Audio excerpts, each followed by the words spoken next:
Hello. Thank you so much to Haymarket Books for hosting this event. My name is Muhannad Ayyash. I'm professor of sociology at Mount Royal University based in Canada, born and raised in Silwan, Al-Quds. Um, it's my absolute honor and pleasure to be with you here today to talk about Hamid's latest book. Um, Professor Hamid Dabashi is the Hagop Kevorkian Professor of Iranian Studies and Comparative Literature at Columbia University. Among Dabashi's recent books are On Edward Said, Remembrance of Things Past, The End of Two Illusions, Islam After the West, and Iran in Revolt, Revolutionary Aspirations in a Post-Democratic World. And today we're here to talk about his latest book, After Savagery, Gaza, Genocide, and the Illusion of Western Civilization. Hamid has written more books than I can count, and apparently more than he can count too. But I've been a great admirer of his work for many years. It inspired a lot of my own thinking on Palestine, on decolonization, on imperialism. And absolute pleasure here to be with you today, Hamid, and looking forward to hearing more about your book and the things that you want to share with us here today. And my gratitude to you, Muhannad. As you know, I'm a great fan of your work, both your books, especially the new one on Lordship and Liberation. As I was telling you before the program started, I'm convinced that your generation of Palestinian thinkers is doing something extremely important in terms of not just on your obvious dedication to your homeland and its liberation, but in terms of thinking about that. So I'm honored and grateful that you took time from your own work to have a conversation with me. Absolutely, my pleasure. And maybe Hamid, we can start by, if you don't mind, sharing with the audience here what prompted you to write this book. What is the main argument of this book? What is the main takeaway that you would like people to have? Like everyone else, like you and all friends and all humanity at large, when this particular phase of genocide began, I was frantically following the news. Because of my age, I don't sleep that much. I need kind of 4 or 5 hours. So I would get in the wee hours of the morning and start chasing after the news. I'd take a look at New York Times and the BBC and just to see what gibberish they're feeding their readers. But then switch to other news that I trust more. I don't trust any particular news agency, but I'm more comfortable reading things in Arabic or Persian or English that I know the authors. At any rate, just following the news, and before you know it, I began to think and read and write and so forth. And then within, I would say, a few weeks, I had an outline of an argument that I wanted to make, and I touched base with Brechna, my precious editor at Haymarket, and we sort of sorted out the outline of what I wanted to say, and I started writing. The main argument, Muhannad, as you know, you were among the first to read it, is I am not any longer satisfied with the proposition that Israel is this settler colony supported and endorsed and protected by the thing that calls itself the West. That we are actually talking about the whole phenomenon of Western colonialism and Western imperialism of the last 500 years in particular, coming to a pinnacle of its history. So, as you recall, one of the main chapters of the book is Israel is the West, and the West is Israel. So, if we separate the two entities, we come to the chicken and egg question: is Israel manipulating the U.S.? Is U.S. abusing Israel? I mean, to me, this is a useless conversation. The fact is that not just the US, also Europe, particularly Germany and UK, are integral to the project of Israel. UK, British colonialism in particular, created this military base, and US is the chief sponsor of sustaining it in power.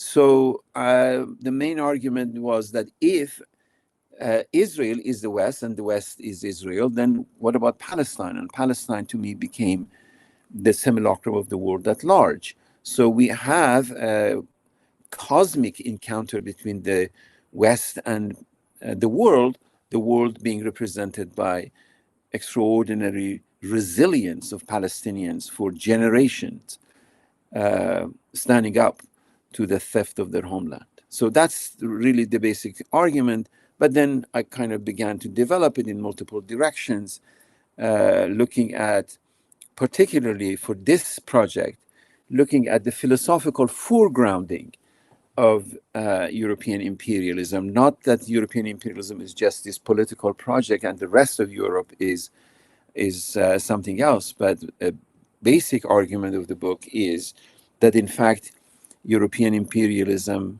and the Western imagination is rooted in its philosophical racism, that racism is not accidental to European philosophy, but it's conceptually rooted in it. And Habermas, for example, or Zizek, etc., they're not particularly important. They're important so far as they're part of the larger frame of reference. And to make the point even more emphatic, I go to Adorno and Horkheimer, namely a critical theory of which I am myself a product of that. But paying attention to their blind spot, how it is that they never saw what was happening in Europe, to which they were rightly objecting, that had its historical roots and imaginative roots in the colonized world. So that's the sort of outline of how the thinking began. Right. And actually, when you speak about that point there, I'm reminded of the part in your book when you talk about Agamben and his theorizing of the camp. And all he had to do was look in his own historical archive of Italy and the camp that they created in Libya, the genocide of people in Libya. But Exactly. they don't see us as people. They No, don't see us no. as Exactly. So it is a blind spot, but it's a bizarre kind of psychopathological blindness. That how could Agamben do so incredibly important work on camps, but only see the European camps, the concentration camps, which needs to be seen, but in a larger context, and the Holocaust that Mussolini and his lieutenants were creating in Libya never occurred to him. I mean, even more egregious is he theorizes the word Musulman in the concentration camp. And he said, okay, it seems to have something to do with Muslims, but what exactly has to do with Muslim? Why is it that a dying Jew is called a Muslim? And do we have other Muslims contemporary being killed somewhere near you, near your nose? How come Francesca Albanese knows, who's no philosopher, is just a principled human being? How come she sees it, but Agamben doesn't see it? So this is, as you said, this is where I say that we people around the world, we are epistemological nuisance. We kind of look like human beings to them, but we're not human beings. This is why the Israeli warlords kept referring to us as human animals. So this phrase, human animals, or Palestinians are animals, or human animals, didn't come from the sky. It is deeply rooted in European philosophical imagination, as you well know. And then part of the book, in one of the chapters, I just go chapter and verse, citing what Hegel said, what Kant said, what Levinas said, etc. So, I mean, for Levinas, it's even more egregious. He said his entire phenomenology is on the face of the other.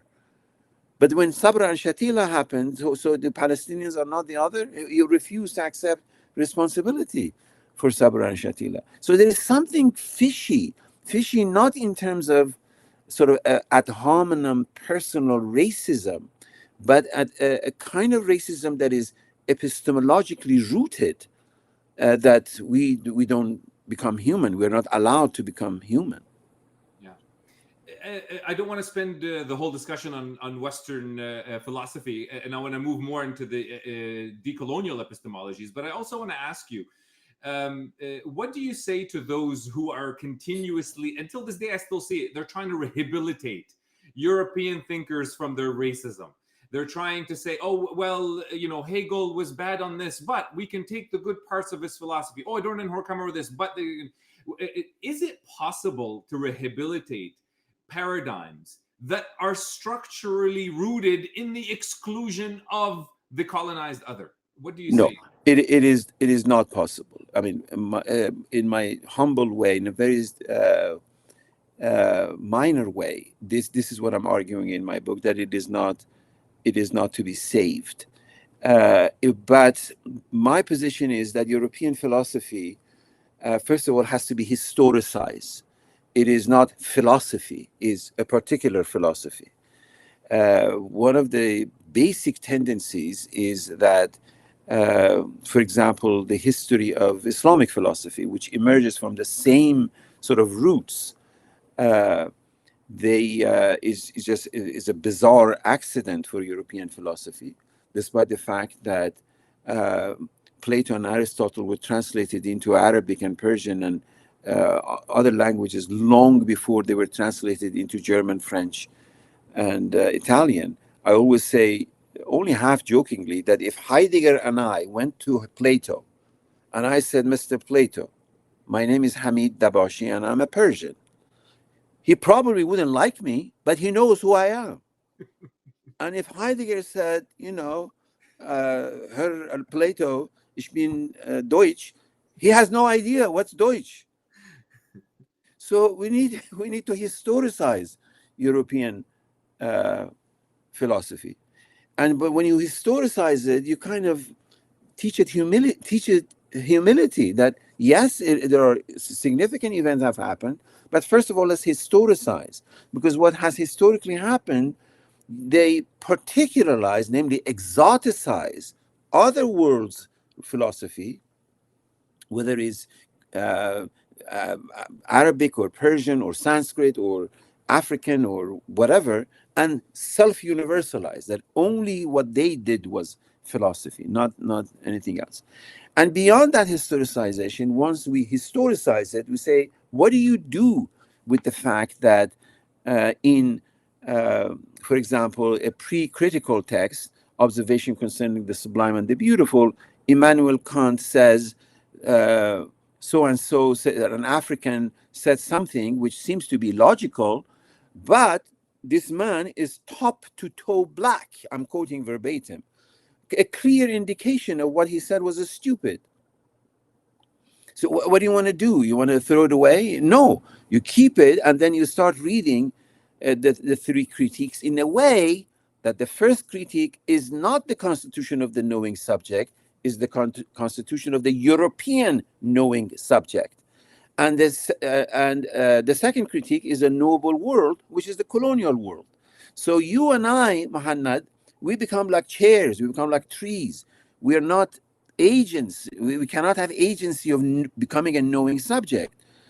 And as James Baldwin said in a glorious interview, that he said, I'm quoting James Baldwin, if I, as a black man, stand up and walk from here to there as if I have the right to do so, the entire edifice of Western civilization collapses. And he's absolutely right. He saw it clearly in literary terms rather than in philosophical terms. So no, the system cannot be salvaged. But I also oppose demonization. I'm all for analysis, understanding, historicization. Where did it start? How did it happen? And what are its particular blind spots? And then we move on. We are on the verge of a new way of thinking. And as you see in my book, I argue any new way of thinking has to start from a trauma. The contemporary trauma of the world is the fact that for 2 years, humanity was a witness to a barbaric destruction of a defenseless people. And the entire manufactured news apparatus of US and Europe is to diminish that fact and prevaricate that fact that no, oh, anything is a Hamas is this, Hamas is that. Well, the overwhelming majority of Palestinians, I need not tell you, Muhannad, is peaceful, non-violent civil disobedience. But when they initiate BDS, which is a Palestinian civil society initiation, they are accused of being anti-Semites. So what is exactly Palestinians are supposed to do? Just pack and leave. That's the only thing and be silent and be quiet. And they will not. Palestinians will never abandon their homeland. Period. So so all of these song and dance, buying CBS, buying TikTok. Are you insane? Are you going to change the fabric of humanity by being a millionaire or a billionaire and you buy a freaking outdated news organization? Technology has changed. New York Times is only one click away from any other source of news. So they have abandoned, in my opinion, the hope of changing the public opinion. They're just trying to control the venues to abusive power. So the work as a result, especially for your generation, Muhannad, and I have lots of hope and trust in your generation, is to begin the work that has been done by the previous generation, but build on it in a way that humanity can never abandon these last 2 years. And we are not sure that these 2 years have actually ended. I don't trust the word of what Trump and Netanyahu tell us, oh, we have a ceasefire. Well, the ceasefire has been violated. The flow of food and medicine has been stopped. Bombing of Gaza has resumed. So what ceasefire? I don't trust the word that they're saying. No, absolutely. Absolutely. I want to pull out a couple of quotes from the book and ask you to expand on those because they're tied to where you led us there. The first one is, we must stop thinking of Palestinians as only victims of a brutish colonial project and start thinking of Palestinians as the moral and normative agents of a whole different historiography, which is, I see, part of what you're describing as the work of the new generation. And the other quote that is related to that I really quite like is, and I quote again, Palestine has become a repository of all global conditions of anti-colonial struggles and the prospects of a decisive decoloniality. Actually, the first thing that I'd like to ask is, can you please expand on what you mean by a decisive decoloniality and how that relates to the Palestinian struggle over the last 2 years, but in over the last 100 years, really? I want to take the issue of decoloniality that particularly colleagues in Latin America have been writing about this extensively, to emerge from scholastic and academic and scholarly domain and enter into public domain and enter into public conversation. Because before the events of the last 2 years, theories from Spivak to Edward Said to Frantz Fanon, etc., they have all been writing and theorizing coloniality. And all of them will emerging from battlefields of history. Where was Fanon when he was writing Wretched of the Earth? What was paramount Edward Said's mind when he was writing The Question of Palestine? They are all coming from the battlefields of history. However, what has happened, particularly in North American university campuses, here both mine and yours, in Canada, US, they have a tendency to become depoliticized and they become fancy and they become, as Gayatri calls them, poco pomo, post-colonial, postmodern, sort of a chic thing to do. And they're robbed of their political power. And what I mean by decisive is to remain focused. Before these events of the last 2 years, I used to say, we need to start our analysis from a sinking boat in the Mediterranean where refugees are trying to get into safety. But since October 7, my point is, instead of that sinking boat, let's look at what has happened to Gaza. We don't know, Muhannad, as you know very well, what exactly is the number of casualties. We don't know how many bodies are buried under these uh, ruins. We don't know the material, psychological depth of the horror that Palestinians in Gaza have endured, and other places in West Bank as well.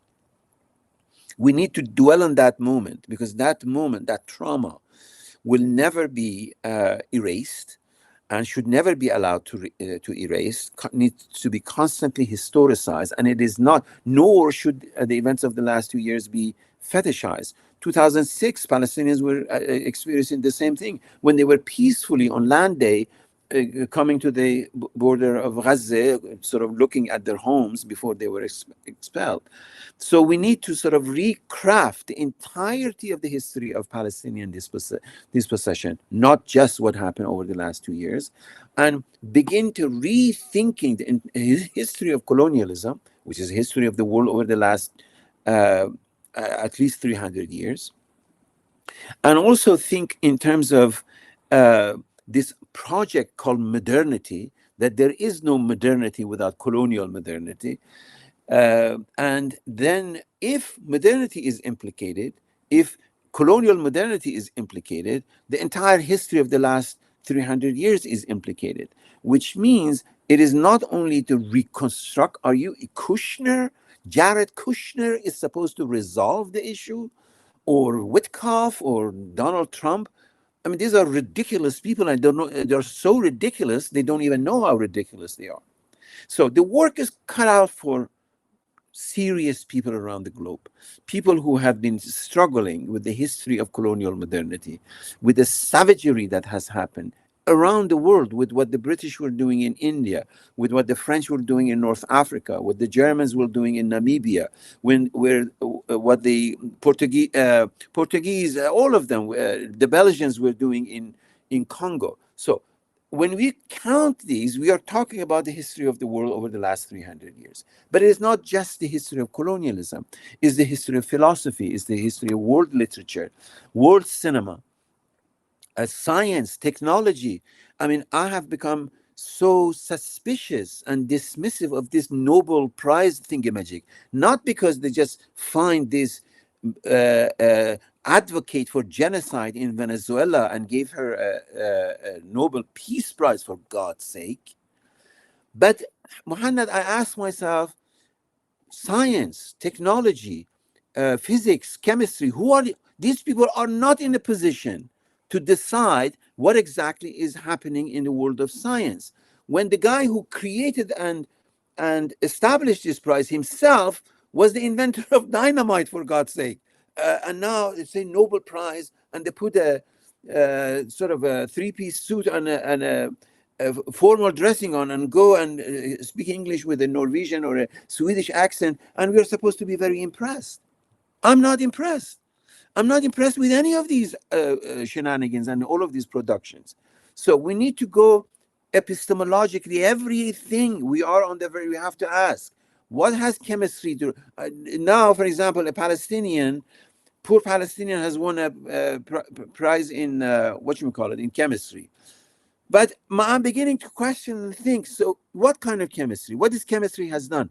A pandemic emerged around the globe, and the entire medical apparatus could not deal with the fact that there is a social issue, is not just a medical issue. The question of public health is not a factor.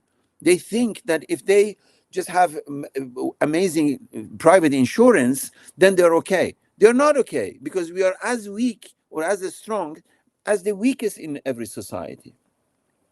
My point is that all of these facts, we have known them, but Gaza has brought them forth for us to begin to think that it is not just a military industrial complex, it's the whole science that goes behind it, the whole philosophy that goes behind it, technology that goes, everything needs to be rethought from the beginning, so that future generations are not trapped into keep repeating the paradigm. The paradigm needs to be changed. The paradigm has catastrophically exhausted itself, is not going anywhere.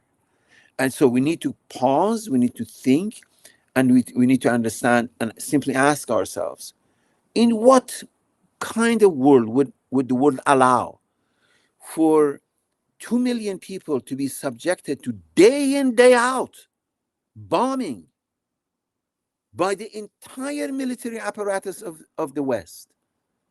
And then you get up in the morning and start counting the bodies. And then you get up in the morning and you write this disgusting reports and columns. Bret Stephens, the man is psychotic, writing for New York Times, prevaricating, explaining, Israel won, this latest column, Israel won this war. What war? What win? I mean, what human being can sit? So, from philosophy to politics to science to technology,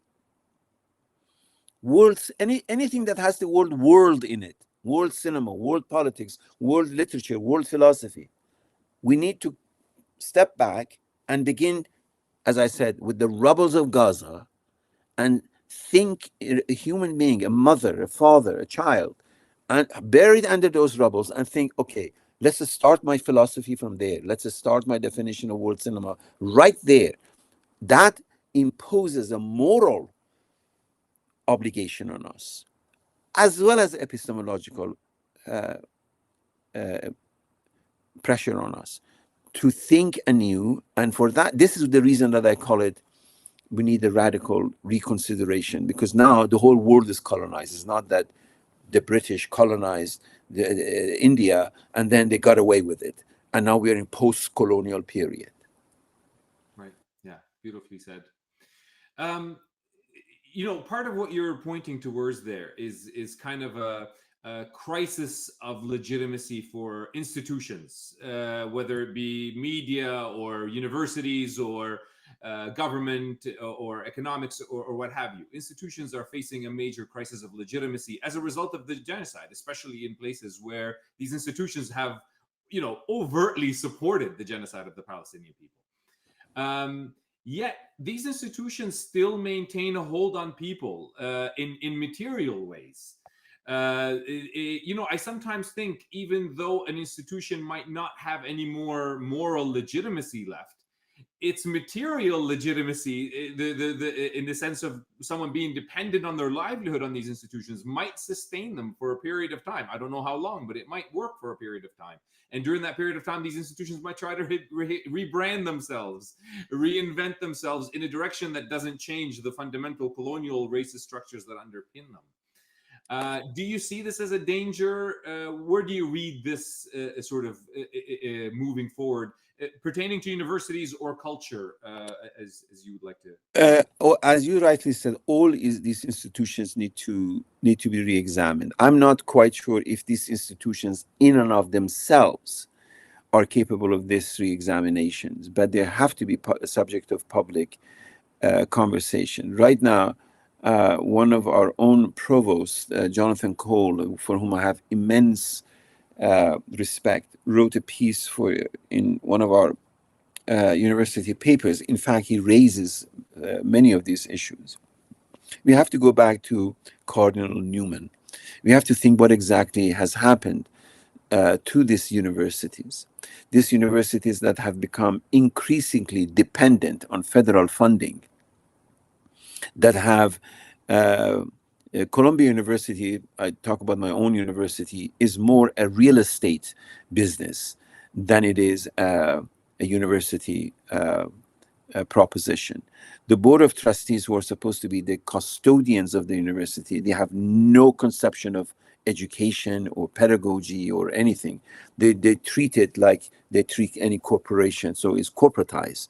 When our graduate students unionize, they object that, oh yes, unionization of graduate student. You cannot blame graduate student unionization when graduate students cannot afford to pay dental care for their families, while the upper echelon of the universities are buying. Our own president just bought a house for $11 million, former President Bollinger. So you have corporatization of the university on top, and you have unionization at the bottom. Naturally happens.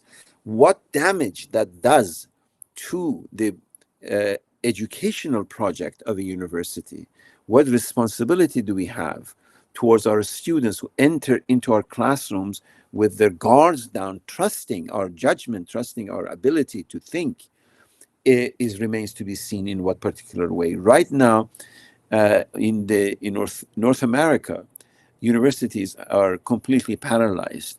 Whichever way they decide to either oppose the Trump administration or appease the Trump administration, as the two cases of Harvard and Columbia and Penn, three cases show, the fact is that the pedagogical and moral responsibilities of the universities have been suspended, if not abdicated. Here, I believe those of us, you and me, the people who are actually teaching in universities, we have a huge responsibility, not because I've lost trust in leadership, but I believe in citizenship within these universities.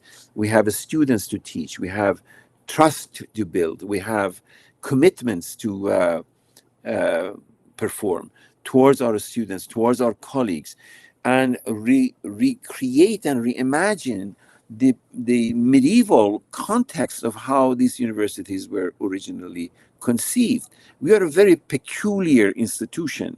We don't have a boss. We are peer hired. We are peer reviewed. We are peer promoted. That is, this year I just wrote a long letter, as you know, a promotion letter for a colleague in a major university West Coast. He is up for promotion, and what happens when the boss doesn't decide for a promotion? Colleagues who know this person's scholarship write a letter.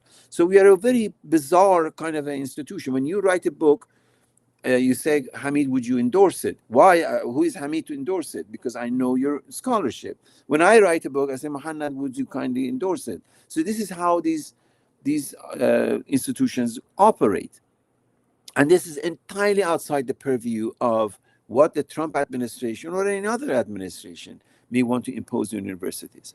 Going back to your question, yes, these institutions are now compromised. They are fundamentally compromised. Their educational projects are compromised. Their involvement, their investment. It took generations for them to admit that actually these universities, Harvard, Yale, Columbia, etc., first of all, they were built on stolen land. Just a few years ago, Columbia finally admitted that Columbia campus is built on Lenape Nation. So we have a flag. At least we acknowledge that this is the nation on land on which our campus is built. Second, involvement of universities in the sustained and horrible history of slavery is now beginning to emerge, that these universities were actually funded by, and not only funded, but a staff by the horrible institution of slavery. So this is a prolonged battle before we know in what particular portfolios universities have, and these portfolios have certain characteristics. Long before the last 2 years, when Edward Said, Allah yarhamhu, was still with us, we formed a committee asking the University of Columbia to divest from companies that sell arms to Israel. Arms. We were not had any ambition, but we were roundly defeated in the Senate by those who opposed our position. So it's an ongoing battle, because it is not just Trump administration and the university. It is it needs moral clarity as to what kind of investment a university, if it is supposed to have an investment, is allowed. We do have a committee on responsible investment, but it is not doing its work as it is supposed to do. So it becomes a difficult task and a paradoxical task, both to preserve the institution, because we need the institution, we need the university, but in a way begin to alter its DNA in a way that will be acting more responsibly. Right. And to take it from the level of the university to other institutions like states. So for many of us, we have seen for many years that this world, the international system of states, has no place for the Palestinians in it. And this has become abundantly clear over the last 2 years with enormous complicity and active participation in the genocide of the Palestinian people by many states, not just in the West, not just the US. And you have a quote here that I really like, and I quote from your book: "The singular place of Palestine in the world, before and after Zionism, is to recast the world as epistemically unknowable until and unless Palestinians too have a place in the world." End quote. What kind of world would that be, where we finally have a place in it, and how drastically different is it from the current world that we live Excellent question, precisely because you are the best to raise it, and you know that there is no easy answer to it. As you well know, I have long since abandoned the idea of nation state, and for us, the rest of the world, we've borrowed this concept of nation state from colonial experiences, and we're sort of trying to shove it down the throat of multifaceted collective consciousness of peoples and nations. And right now, the world faces a reality that Palestinians Palestine is a nation without a state, ruled by a state without a nation. Is a pure state. Israel is a pure state. Is a garrison state, and imposing its will on a nation that doesn't have a state. Whether or not nation state can survive, this is why I'm bewildered by this global recognition of Palestine as a state, whatever that means. Now, here we are put in a very specific position. If that recognition means we get up in the morning and less Palestinians are slaughtered, that's good. So let's just start there. Let's not see more Palestinians being killed. But is recognition of Palestine is a solution to what exactly? Where exactly is this Palestine? Where are the Palestinian rights to their humanity and to their universities and to their hospitals and to their mosques and churches and so forth? So as you see, the ridiculous disposition of this nation state as a proposition all over the world. Where it goes, it remains to be seen. I am not convinced if ever the idea of nation state, because it is not a nation state. United States is not a nation state. It's a dysfunctional empire. UK has a nostalgia of its past empire. It has a phantom empire that it still runs. The whole idea of Europe is collapsing because its people are revolting against. I mean, look at the glorious events happening in Italy, that the ruling regime still remains intact and operative and against protecting the right of Palestinians, and yet the entire nation has erupted. So you see it around Europe, but your point is absolutely correct. It's not just Europe. Look at the horror of the Arab countries or Muslim countries. For 2 years, just standing by and watching, not as much as just sending some food, dropping some food. Forget about any sort of grand gesture of political anything. So the entirety of the post-war and apparatus of political organization has collapsed, has never existed to collapse. What will emerge instead of it remains to be seen. I don't have any particular hope, but as I argue in my last book, which I think you saw, being delivered from the illusion of democracy, that the democracy is the way to go, is a liberating moment. That we were told, what democracy? Is the United States a democracy? I mean, look what is happening. All it took, 200 plus years, 200 soon would be 250 years, the greatest democracy in the world. All it took was a rank charlatan to come and dismantle the entire apparatus. From the Supreme Court to the Congress, to his cabinet, all are worse than what I saw as a young man in Iran under a dictatorship of Shah, worse than we see in Sisi's Egypt, worse than any kind of obscene, what they used to call banana republic. This is a banana republic, not the banana republic. So if you compare, for example, Mexico with United States, a country and a culture that I absolutely adore, people are more liberated. They're more politically conscious, politically aware, and more liberated and more creative than people are trapped inside this illusion and this gargantuan, bizarre concoction of, oh, we live in a democracy. I'm happy we're liberated from that. I'm happy Americans are liberated. I mean, the liberal imperialists are embarrassed by Trump.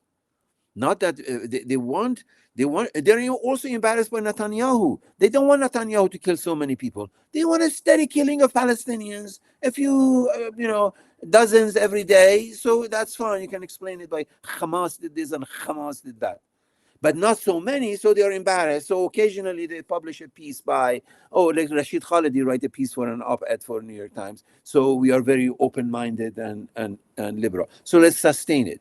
But the emperor, as I said in my book, the emperor has no clothes. The democracy was an illusion that they sold the world, and the alternative is not chaos. Actually, the alternative is liberation.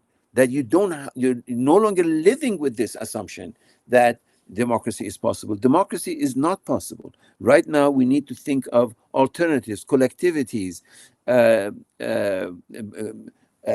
cantons, etc., that simply protect, even thinking Tocquevillian, protect the individual against the totalitarian tendencies of all states. States are imperial.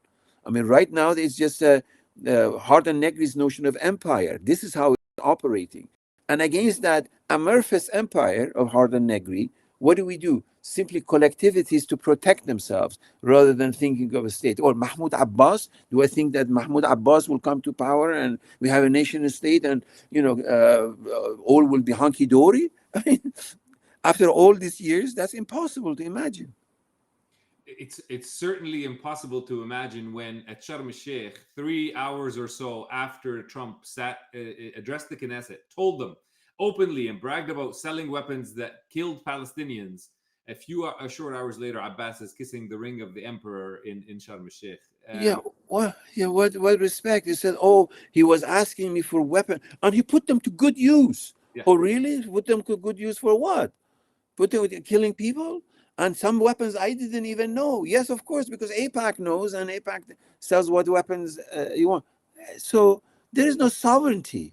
Millions upon millions of Americans are screaming until they are blue in the eye that they don't want, even according to the most recent polls, they don't want to be implicated in this operation of a genocide and a war against war crimes and crimes against humanity.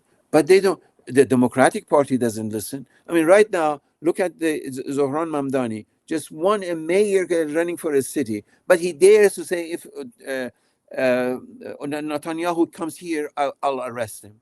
And when they ask him to denounce Hamas, he says, I denounce both Hamas and the Israeli army. But they don't know what to do with themselves, because the system is so, close-circuited that anybody that begins to think outside of it, and of course, Palestinian Authority will kiss the ring because they are part of the whole this apparatus. But the same way that nations defy the will of their state, the real liberation is in the soul and poetry and politics, real politics of Palestinians, and no Mahmoud Abbas.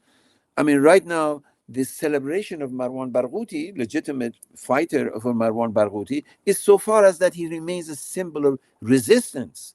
But if the day after tomorrow he becomes President Marwan Barghouti, I'm not sure that whatever the hell that's supposed to mean. Because resistance, to me, is itself liberation. Right now, over the last 2 years, resistance has been a liberating factor. Not that this resistance has resulted in anything. dismantling of a regime. Okay, Netanyahu, tomorrow morning more Netanyahu. One of his other lieutenants comes to power. So what? What has changed? Nothing. Absolutely. And I do want to finish off on Palestinian resistance, but before that, because we're running out of time, very quickly, do you think that there is a shift in the way in which U.S. power is being projected? So, Trump, to me, I've been saying this for the last year, he's not an emperor with the clothes off. He takes off his own clothes in front of everyone and says, look at me, I'm like this. What are you going to do? Do you think that there is a shift in that sort of more brute, in your face kind of exercise of power? And is that a good sign for the decline of U.S. imperialism and U.S. power? Yes, it is the case. Gloves are off, masks are off, niceties are out. There is no icing on the cake. The cake is rotten, and it has always been rotten. This is America. But a kind of hope and aspiration and sort of camouflaging of the best case of it, the last delusion was Barack Obama. When Barack Obama was there, given the history of sustained slavery, people thought that maybe the history of that slavery has somehow rubbed on this rank political charlatan, Chicago charlatan, that he may do something. But people were disappointed, and that was the end of it. Trump is the real America, but is not. Europe is not any different. Trump is the very nature of politics. Is the very nature of politics. This is politics as we see it. So it is not that Europeans are any better, or Arab rulers are any better, or Latin Americans are any better. This is the nature of brute violence. That brute violence. What did Weber said? That politics is legitimate violence, or that legitimacy was an apparatus that kept being reproducing itself, but now doesn't reproduce itself. And New York Times is trying, all the liberal imperialists are trying to sustain the delusion of that legitimacy by attacking Trump and imagining a Kamala Harris to come, or who to come and then restore democracy and justice. It doesn't. So I'm, for one, happy that this emperor has finally been exposed for the naked creature that he is. That people, they were pretending that the emperor has this invisible clothes on. It doesn't have a clothes on. This is politics. This is pure politics. And it is for the whole world to see it. Now, where do we go from here? I am not for, okay, let's have a revolution and change this particular government with another government. Revolutionary uprisings a la Arab Spring are important because they restore our humanity and restore our ability to resist and restore the multidimensional aspect of who and what and how we can be as human beings. So resistance, for me, it's in and of itself is liberation, not liberation that some, as you used to say, hammer and sickle will go up and all will be hunky-dory. Gotcha. Okay, excellent. So let's finish it off on the question of resistance. And I'm going to start with a quote and then ask my question. It's, I think, a very beautiful quote from the book. And I quote, "The West has had its historical course and died in Gaza. Palestine is now the epicenter of our emerging modes of knowledge production, of knowing who and what the rest of our humanity might be." End quote.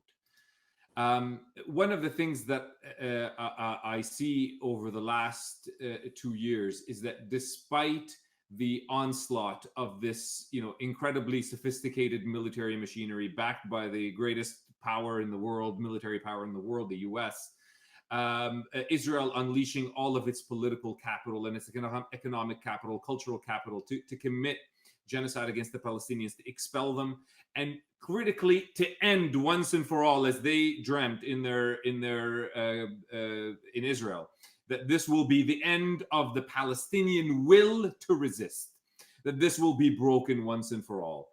And that will to resist has not been broken despite all of this, at too great of a cost that cannot be quantified. But it has not been broken. And Palestinians somehow still hold on to this one sentence that I still think sends shivers in Israelis to their bones, which is the future is ours. The future is going to be Palestinian liberation. They have not been able to drive us off of that position one iota. Could you please speak to that, to Palestinian resistance and how that continues to inspire the decolonization? I always, in my mind, compare Mahmoud Darwish and Jared Kushner. Jared Kushner, a real estate agent, and the glory of Mahmoud Darwish's poetry. What has sustained Palestinians is Mahmoud Darwish's poetry, Ghassan Kanafani's fictions, Mona Hattum's art, Elias Suleiman's cinema, etc., etc., etc. One sentence, which I quote in Mahmoud Darwish's famous poem, "Sajjil ana Arabi." Okay, that's the end of it. Write it down. I'm an Arab. Within 48, they call themselves Arab. They call them Arabs, not Palestinians.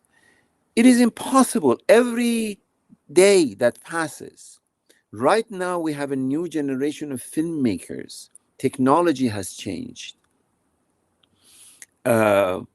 Poetry, philosophy, politics, resistance, the names that they give their children, the Arabic that they speak to their infants. Look at the documentary filmmaking that is emerging. Nizar Hassan. Look at the work of Masir Sidi, the most recent documentary that Nizar Hassan made. Nizar Hassan lives inside in 48. Every day that passes, Palestinian identity becomes stronger.